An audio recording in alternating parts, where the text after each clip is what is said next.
émission Coffre aux idées. Je suis heureuse car aujourd'hui j'ai le privilège d'avoir avec moi des jeunes de la Martinique, de la Guadeloupe et de la Guyane. D'ailleurs, je vais leur laisser le privilège de se présenter. Bonsoir, je suis Alan, coucou, je viens de Martinique. Maëlle Fabinus de Martinique. Josué Martin-Vallet de la Martinique. Carole Senoui de la Martinique. Jamina Kajazo de la Guadeloupe. Shumakawa Ramos et Daniel de la Guyane. Dessaguetti de la Guyane. Marvin Martial de la Martinique. Thérèse Lana de la Guadeloupe. Héloïse Rostal de la Guadeloupe. Mathieu Anémone de la Guadeloupe. En tous les cas, je vous remercie de votre présence afin de participer à cette émission Coffre aux idées. Nous allons commencer notre leçon numéro 4 de cette semaine qui a pour titre Dieu et la souffrance humaine. Mais avant de débuter, nous allons prier avec Maëlle. On incline la tête pour la prière. Notre Père Céleste, merci pour ce moment d'étude que tu permets d'avoir. Aide-nous, Seigneur, à comprendre ce que tu as en réserve pour nous, à comprendre que tu es un Dieu d'amour et que nous avons des raisons de croire en toi et de te faire confiance. Merci pour tout ce que tu fais pour nous. Nous te remercions pour cette émission. Pour notre Fils Jésus, pour ta gloire. Amen. Amen. Amen. Alors, nous recadrons un peu le contexte. Nous étudions le livre de Job et en réalité, nous voyons qu'il y a un conflit cosmique. D'ailleurs, c'est la leçon précédente qui nous l'expliquait. Actuellement, nous allons étudier la souffrance humaine, comme nous pouvons le voir.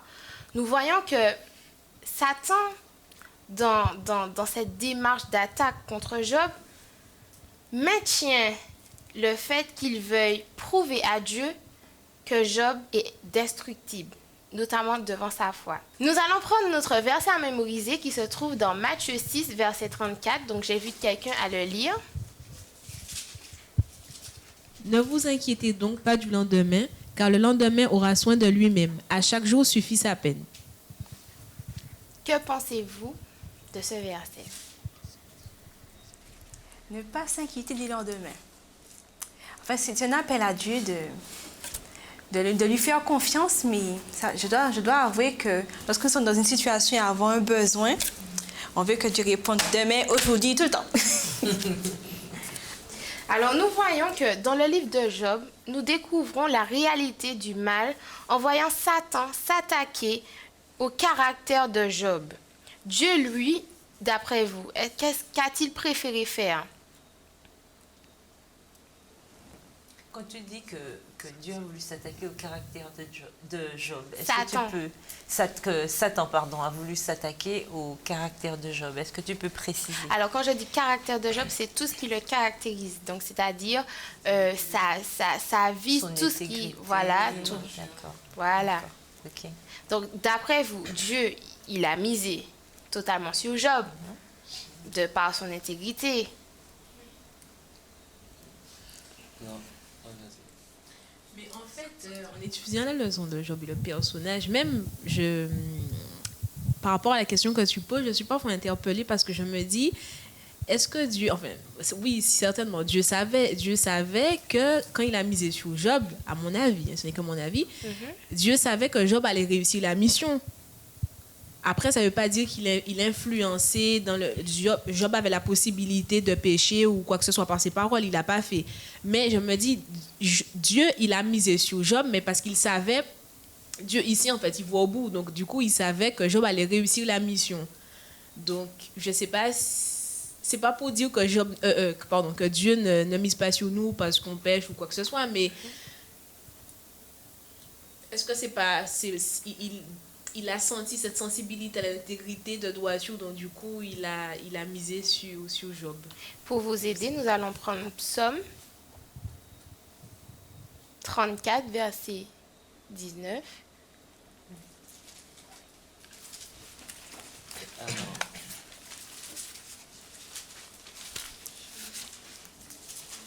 Psaume 34, verset 19. Psaume 34, verset 19. Quand les justes crient, l'Éternel entend, et il les délivre de toute leur détresse. L'Éternel est près de ceux qui ont le cœur brisé, et il sauve ceux qui ont l'esprit dans l'abattement. et suivi de Ésaïe 43, versets 1 à 2. Ainsi parle maintenant l'Éternel qui t'a créé, ô Jacob, celui qui t'a formé, ô Israël. Ne crains rien, car je te rachète. Je t'appelle par ton nom, tu es à moi. Si tu traverses les eaux, je serai avec toi. Et les fleuves, ils ne te submergeront point. Si tu marches dans le feu, tu ne te brûleras pas. Et la flamme ne t'embrasera pas. Donc, nous voyons que dans ces versets, nous devons apprendre à résister à la tentation. Donc, j'ai une question pour vous. Vers qui vous tournez quand tout semble mal? Alors, c'est vrai que quand tout semble mal, quand tout semble perdu, on a tendance à être perdu et ne pas savoir vers qui nous tourner. Maintenant, il y a quand même une personne qui attend à ce que nous venons à lui lorsque tout va mal. Et surtout, c'est la solution à notre mal et c'est Dieu et c'est Jésus en fait. Et nous, en tant que jeunes, souvent on traverse des moments difficiles. Mais il ne faut pas qu'on oublie une chose importante, c'est que Dieu ne va jamais permettre que quelque chose nous arrive et que nous ne puissions pas surmonter cette chose. Et quoi qu'il nous arrive, il y a Dieu qui reste quand même aux commandes. Et forcément, vers qui se tourner? Vers Dieu, vers celui qui est aux commandes et celui qui a la solution à tout problème. Oui, mais parfois on demande, mais pourquoi ça m'arrive? Excuse-moi, quand le verset me dit, si tu es fidèle à moi, tu traverseras les eaux, je serai avec toi, ils ne te submergeront pas. Et Job a quand même perdu tous ses enfants. Pour moi, ça aurait déjà des eaux submergées. Et c'est vrai que moi, j'aurais eu du mal, en fait. Il y a un verset dans la Bible qui te dit « Toute chose concourt bien de ceux qui aiment Dieu ». C'est un verset que j'ai eu du mal à avaler, mais qui m'a beaucoup apporté. Parce que tu peux voir que quand tu as des problèmes, par exemple Job, il a eu des problèmes, mais il est quand même resté fixé sur Dieu. Et au final, Dieu a multiplié ses biens. Donc, il faut toujours se tourner vers Dieu lorsque on a des problèmes. Alors, je veux quand même dire qu'il faut quand même avoir une relation avec Dieu avant que les problèmes arrivent. Parce que bien souvent, ce qui se passe, c'est que Dieu ne fait pas partie de notre quotidien. Et puis, on pense, quand on a des difficultés, il y a Dieu, oui, la Bible m'a dit qu'il est tout-puissant, donc finalement, j'irai vers lui. Carole a souvent eu l'occasion de le répéter, Dieu n'est pas un distributeur de bénédiction. Parce que parfois, il nous arrive simplement de penser qu'à partir du moment où on va prier en tant que jeune, la bénédiction va tomber, la délivrance va arriver. Et on se rend compte dans le cas de Job, que Job est présenté au début de son livre comme un homme intègre et droit, craignant Dieu et s'éloignant du mal. Pourtant, Job souffre. Job souffre au point où il demande la mort. Est-ce que nous, en tant que jeunes, on sera patient au point d'attendre que Dieu nous délivre? Ou bien est-ce que, puisque on veut que les choses arrivent très vite, on va dire, Seigneur, tu ne réponds pas. Et c'est la Maëlle, finalement. C'est ce qui fait que parfois, on a l'impression que Dieu n'est pas là. Parce qu'on n'a pas appris à connaître comment Dieu fonctionne. Je crois, est-ce qu'aujourd'hui, on n'a pas cette difficulté dans notre rapport avec Dieu en tant que jeune?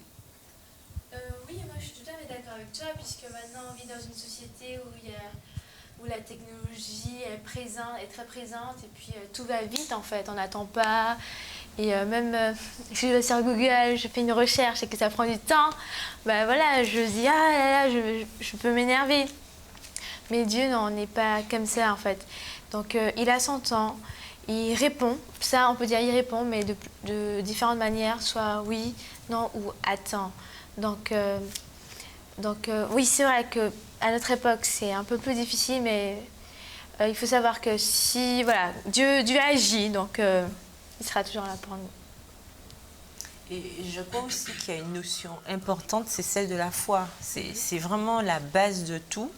Et je crois que c'est le seul moyen de pouvoir rester fidèle et demeurer conscient que Dieu va nous aider. Parce que si au départ, on ne croit pas en la puissance, en la toute-puissance de Dieu, là, forcément, ça va défaillir. Le Job, de toute évidence, sa foi était inébranlable.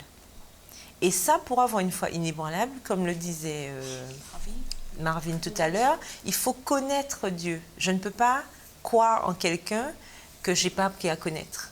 Et pour que cette confiance soit à son maximum, parce que quand on est dans ces moments difficiles, quand on passe par le creuset, c'est là qu'on a besoin que le niveau soit au maximum. Ben, c'est comme ça. Donc, si je ne connais pas, je vais défaillir. Et or, c'est là que le diable m'attend. Parce qu'il sait qu'à la moindre incartade, c'est bon, je suis dans son camp. Et c'est là qu'il faut être prudent.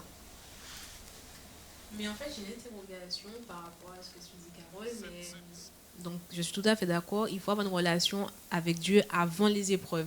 Parce qu'en fait, c'est une habitude. Et si on n'a pas eu l'habitude de se tourner vers Dieu tout de suite, automatiquement, quand l'épreuve viendra, la difficulté, ça ne sera pas une habitude de se tourner vers Dieu pour qu'il puisse nous soutenir ou apporter une solution. C'est une habitude. Et puis, mais quand ça passe dans la situation où donc, on est dans une difficulté, on a la foi. On pense l'avoir, mais du coup, on pense l'avoir, mais du coup, quand la difficulté arrive, on est tellement terrassé que du coup, tout dans ce qu'on croit, tout ce dans quoi on croyait, voilà, merci, mais du coup, ça s'effondre, on ne croit plus en rien. Enfin, l'épreuve nous chamboule tellement que du coup, la foi est carrément... Enfin, on se demande même si on a encore la foi ou s'il en reste un peu. Enfin, je ne sais pas qu'est-ce que vous en pensez. C'est écrit dans la Bible que Dieu ne nous laissera pas tenter au-delà de nos forces. Donc techniquement, si tu subis une épreuve, aussi difficile soit-elle, c'est que tu peux t'en sortir. Après, on a parlé d'avoir une relation avec Dieu. Oui, nous sommes censés tous faire en sorte d'avoir une relation avec Dieu. Mais même si dans les épreuves, on vient lui parler, c'est lui parler pourquoi? Puisque le verset, Matthieu 6, verset 34, c'est ça? Oui, 34. Bien dit de ne pas s'inquiéter du lendemain car il aura soin de lui-même. C'est-à-dire que quand on est dans la souffrance, on se dit Seigneur, pourquoi? Qu'est-ce qui m'attend après? Pourquoi je subis ça? Est-ce que ce sera mieux demain? Mais ce n'est pas ce que Job a dit. Job a dit, l'Éternel a donné, l'Éternel a repris, que le nom de l'Éternel soit béni. Ça veut dire que même quand je suis en bas, je ne me dis pas, ce sera peut-être mieux. Je me dis, même en bas, Dieu est bon, il sait ce qu'il fait. C'est ça, c'est même pas la confiance qu'il va changer la situation. C'est la confiance que même dans la pire des situations, en fait, tout va bien. Même si c'est difficile, parce que tu es gratté avec des tessons de bouteilles. C'est que vraiment... Mais il faut avoir cette foi. Il faut que nous cultivions cette foi. Et tout ira bien. Et puis, si nous acceptons que Dieu a les réponses, parce que lorsqu'on se retrouve dans une situation où les choses arrivent sans qu'on puisse comprendre pourquoi, et comme dans le cas de Job, forcément, il y a intérêt à se tourner vers celui qui a les réponses. Et c'est pourquoi, en tant que jeune, si je sais que Dieu a les réponses, je vais vers lui. Job, quand on regarde son expérience, Job, dans sa souffrance, c'est toujours tourné vers Dieu. Dieu, qu'est-ce que j'ai fait? Qu'est-ce que je t'ai fait? Pourquoi je souffre? Job a toujours tourné le regard vers Dieu pour pouvoir tenter de comprendre. Et c'est vrai que souvent, c'est cette démarche que nous devrions faire. La souffrance, elle est là. On a eu l'occasion de la dire. Elle est présente, la souffrance. Mais quelle est notre attitude au moment où nous souffrons? Est-ce que nous disons, Seigneur, c'est ta faute? De toute façon, c'est toi le méchant, le mettre de côté. Ou alors nous cherchons à avoir des réponses auprès de lui. Et ça demande du temps. Ça demande de la patience. Parce que parfois, on a l'impression que Dieu ne répond pas. Oui. Oui. Et je crois aussi que en quelque part, par rapport à la question qui a été posée, le souci, la question d'Anémone, c'est que des fois, on veut absolument avoir des réponses. Or, des fois, il n'y en a pas. C'est-à-dire qu'il y a des choses qui arrivent tout simplement parce que, bon, le péché est dans le monde et que ça arrive. Et puis, autre chose, un petit piège aussi, on a l'impression que parce que je suis avec Dieu, rien ne va m'arriver. Non, c'est pas ça le truc. Au contraire. Quand je suis justement dans le camp de Dieu, c'est là que je vais avoir des problèmes puisque naturellement, je dois faire des bêtises. Donc, quand je décide de ne plus en faire, on peut prendre un exemple simple. Quelqu'un qui a l'habitude de fumer, d'accord? Nous ne fumons pas, mais je veux dire quelqu'un qui a l'habitude de fumer qui décide d'arrêter. C'est là que son envie est plus forte pour pouvoir le faire. Or, tu as décidé d'aller à l'encontre. C'est pareil pour le chrétien. Comme nous voulons aller contre notre naturel, comme on dit, chasser le naturel et revenir au galop, ben c'est là que nous aurons encore plus envie de nous laisser en fait, glisser, ah ben non, Dieu ne répond pas, etc. Alors que c'est à ce moment-là qu'il faut se dire, non, non, non, non, non, tu ne m'auras pas. Je sais que mon Dieu existe, je sais qu'il est là et je sais qu'il me soutient, même dans ces moments-là, même quand je ne vois rien. Et c'est ça, la foi. Une ferme démonstration de celle qu'on ne voit pas. Ce qu'on dit. Donc, quand je ne vois pas la solution, il faut que je sache que Dieu est là. Une chose qui est sûre avec le Dieu que nous servons, c'est qu'en fait, même quand nous cherchons des solutions, nous sommes assurés que lui, il entend notre souffrance, il entend la souffrance humaine et il n'est pas insensible à voir son enfant qui souffre. Et donc, forcément, le fait qu'il ne soit pas insensible, il interviendra en son temps et selon sa volonté. Notre objectif n'est pas forcément d'être bien sur terre, mais d'être bien dans le royaume des cieux. Et c'est l'objectif que Dieu nous a donné, d'être avec lui dans le royaume des cieux. Donc ici, nous avons malheureusement des moments de souffrance, mais soyons sûrs que Dieu, lui, il entend nos souffrances et il ne reste pas insensible à ces souffrances-là. Lana. Effectivement, mais en fait, justement, ce que tu as dit est très bien, Josué. Parce qu'en fait, quand on va plus loin, on se dit qu'il y a des gens quand même, disons-le, hein, il y a des gens qui pourraient avoir des réponses immédiates, parce que c'est ce qui leur importe pour le moment présent, d'accord? C'est peut-être de consulter le marabout, d'aller voir les voyants, etc. Tout comme ça aurait pu arriver à Job. Ok, enfin, peut-être qu'il se serait dit, bon, ben c'est pas directement Satan, mais qu'il serait allé, je sais pas, consulter les téraphimes, les idoles, etc., se disant que, bon, ben, eux au moins, ils vont me répondre, parce que, bon, moi, je parle à Dieu, il ne me répond pas, alors, bon, je veux des réponses, il va me répondre. Mais à ce moment-là, en fait, tu es en train de faire l'impasse, justement, sur la vie éternelle que Dieu te promet. Donc, effectivement, tu as l'impression que tu ne peux pas compter sur Dieu, etc., mais en fait, il faut savoir que, enfin, faut avoir cette foi, comme on dit, hein, cette foi de Dieu va me répondre à un moment donné, à un temps T, où ce sera le meilleur des temps, en fait. Si Dieu fait le truc de cette façon-là, c'est que c'est de cette façon qu'il faut qu'il le fasse. Et que si toi-même tu essaies de te sortir de la situation par ton propre moyen, en fait, tu es en train de te perdre. Tu nuis à ton propre salut, quoi. Mais justement, pour appuyer ce que Lana vient de dire, nous allons prendre Éphésiens 6, verset 12. Je demande à quelqu'un de lire. Car nous n'avons pas à lutter contre la chair et le sang, mais contre les dominations, contre les autorités, contre les princes de ce monde de ténèbres, contre les esprits méchants dans les lieux célestes. Donc, si je comprends bien, par rapport à tout ce que vous m'avez dit, en fait, nous devons refléter la gloire, la grâce divine de Dieu dans toutes nos actions et multiplier notre confiance à Dieu. Nous sommes d'accord, c'est bien ce que vous dites. Justement, voilà, au cours de la souffrance, comme dit Carole.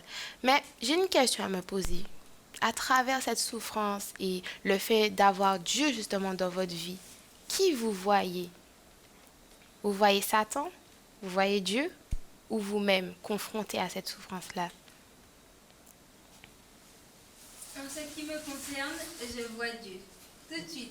Parce que, oui, c'est vrai que parfois on a tendance à d'abord rechercher les solutions humaines. Mais tout ça, c'est encore une question de relation avec Dieu. Parce qu'on a toujours besoin de réponses et que les humains, même s'ils n'ont pas la bonne réponse, on entend leur voix. Alors que si notre relation n'est pas suffisamment forte avec l'Esprit Saint, même si Dieu nous répond, on peut ne pas comprendre. Et donc, c'est pour ça que c'est important de cultiver la relation. Moi, je disais que je vois Dieu parce que, par exemple, si je peux prendre un exemple aujourd'hui, où on a participé au boom biblique, quand j'ai vu les questions, je me suis dit, Seigneur, là, c'est toi. Si j'arrive plus loin, c'est toi, puisque je répondais, mais dans ma tête, c'était presque le noir complet. Mais j'avais déjà abandonné l'idée de... C'est pas pour moi que je fais ça, c'est là où Dieu veut m'emmener, c'est là où il m'emmènera. Et pourtant, c'est pas une épreuve compliquée, je vais pas mourir de faim, je vais pas mourir de faim. Non, mais c'était une épreuve à mes yeux, à mon niveau, et je l'ai confiée entre ses mains. Moi, mon avis, en fait, c'est vrai que... Donc, ta question, c'est quoi? C'est est-ce qu'on voit Dieu, nous-mêmes, ou Satan? Et bizarrement, moi, je vois pas Satan. Je vois jamais Satan dans les situations, dans les moments difficiles. Je vois Dieu parce que je me dis, mais pourquoi Dieu? Donc, du coup, je l'accuse, en fait. Oui. Genre, au lieu d'accuser Satan, j'accuse Dieu, je sais pas pourquoi. Je me dis, pourquoi Dieu? Parce que on pense que, comme on est son enfant, on n'a pas droit de souffrir, en fait. Voilà. Et je pense que ça, c'est une méconnaissance de la vie de chrétien et de la méconnaissance de Dieu aussi. Et deuxièmement, moi, je dirais, je me vois moi, pourquoi? Parce que en fonction de ma réaction, de mon attitude, c'est là que j'ai une prise de conscience de me dire, est-ce que j'ai cette foi que Dieu demande d'avoir, en fait. Et des fois, dans certaines situations, je vois que peut-être que j'ai du travail à faire de ce côté-là. Voilà. Ok, Alan? Oui, je voulais dire, il y a une expression qui dit, il faut pas dire à Dieu j'ai de grands problèmes, il faut dire au problème j'ai un grand Dieu. Et déjà là, on va dire qu'on se voit un petit peu parce que les problèmes nous assaillent. Donc logiquement, on va le sentir. Mais si on dit j'ai un grand Dieu au problème, c'est qu'on a laissé tout à Dieu. On a donné tout et c'est Dieu qu'on voit, c'est Dieu seul qui règle le problème. C'est lui qui se met devant toi pour te dire fais ci, fais ça et le problème sera réglé. Mais le problème qui se pose en fait, c'est qu'on croit que la vie du chrétien, ce sera la belle vie, un long fleuve tranquille. Parce que je crois en Dieu, parce que je vais à l'église, alors normalement rien ne va m'arriver. Mais au contraire, ce sera toutes les épreuves qu'on aura à supporter dans nos vies de tous les jours. Alors il nous faut demander à Dieu la force justement de pouvoir vaincre cela, que ce soit les tout petits problèmes de la vie quotidienne, mais aussi plus tard, parce qu'il ne faut pas oublier que nous sommes au temps de la fin et que bientôt nous aurons à supporter peut-être même des persécutions. Et il nous faut avoir une foi ferme, même peut-être même comme celle de Job, pouvoir surmonter ce genre de difficultés. Pour ma part, moi, quand tu as posé la question, je me suis tout de suite vue. Effectivement, c'est vrai que de premier abord, tout de suite, là, quand tu penses à ce qui vient de t'arriver, tu te dis, mais mince, pourquoi Dieu a fait ça? Mais moi, en fait, j'essaie de justement changer la chose et tout de suite après, je me dis, ah non, ça c'est un mauvais coup du diable. Et c'est quand tu te dis justement ce truc-là qu'en fait, tu arrives à raisonner et à avoir le bon réflexe et de ne pas abandonner Dieu, de ne pas lâcher sa main. Et c'est justement peut-être en voyant cette histoire à travers Job, justement, qu'on arrive à comprendre le système. Alors, pour un petit témoignage, hein, vous savez, il y a eu la tempête Matthew qui est passée en Guadeloupe également. Et justement, alors, le jour de la tempête, moi, je sortais du travail.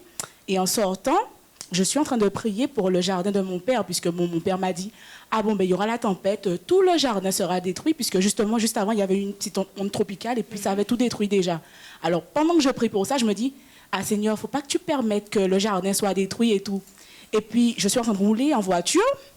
Au même moment où je suis en train de prier pour ça, un poteau tombe sur ma voiture. Je me suis dit, ah Seigneur, comment ça c'est possible? Je ne comprends pas. Je suis en train de prier pour que mon père, son jardin ne soit pas détruit. Moi, ma voiture, elle est cassée. Tout de suite, je me dis comme ça.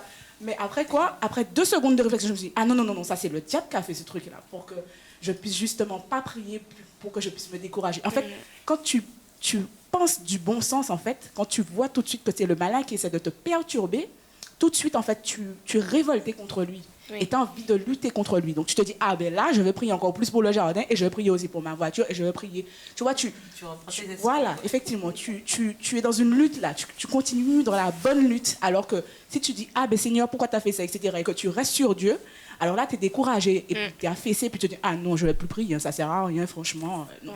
Voilà. Katie, pour finir. Alors, je vais dire deux choses en fait par rapport à ce que tu as dit. C'est que tu te dis, après à un moment donné, tu te dis que c'est Satan.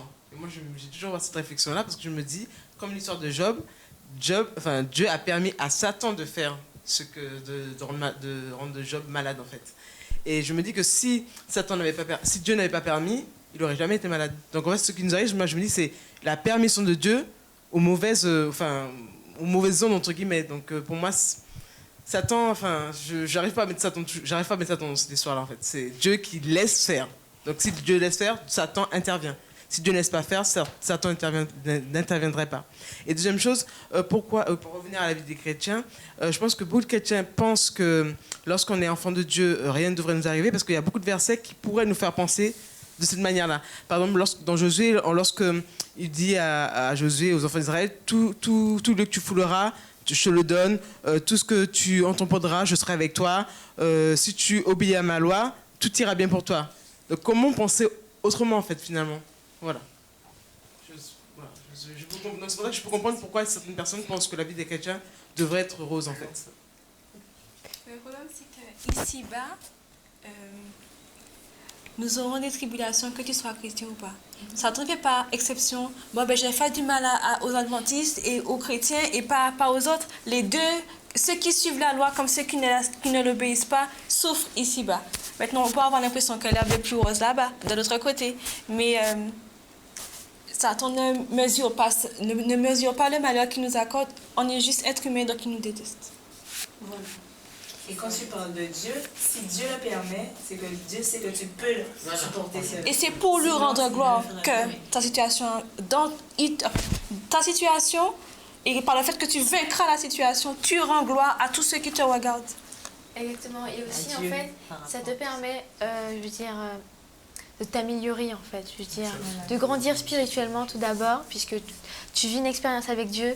Mais toujours dans chaque épreuve, en fait, Dieu veut nous apprendre quelque chose. C'est un message, en fait, il y a un message qui passe. Donc voilà, quoi. Moi, quand parfois tout va mal, je me dis, mais Seigneur, qu'est-ce que tu veux m'apprendre? Dis-moi. Qu'est-ce que tu veux que j'apprenne pour pouvoir m'améliorer, quoi? Parce que je sais, si Dieu veut que j'arrive jusqu'à la perfection, en fait, c'est là qu'on doit atteindre. Mais voilà, quoi, c'est petit à petit. Donc, je vous remercie d'avoir participé à cette émission Coffre aux idées. Nous voyons que nous subissons tous un jour ou l'autre des pertes. Que nous réconfortions une personne qui a souffert ou passions nous-mêmes par la souffrance. Nous pouvons nous reposer dans l'espérance et dans l'assurance qu'à la fin, il y aura une réponse à toutes nos épreuves. Mais je vous invite à être courageux, car Dieu prend soin de vous, de nous, de moi et de vous, chers téléspectateurs.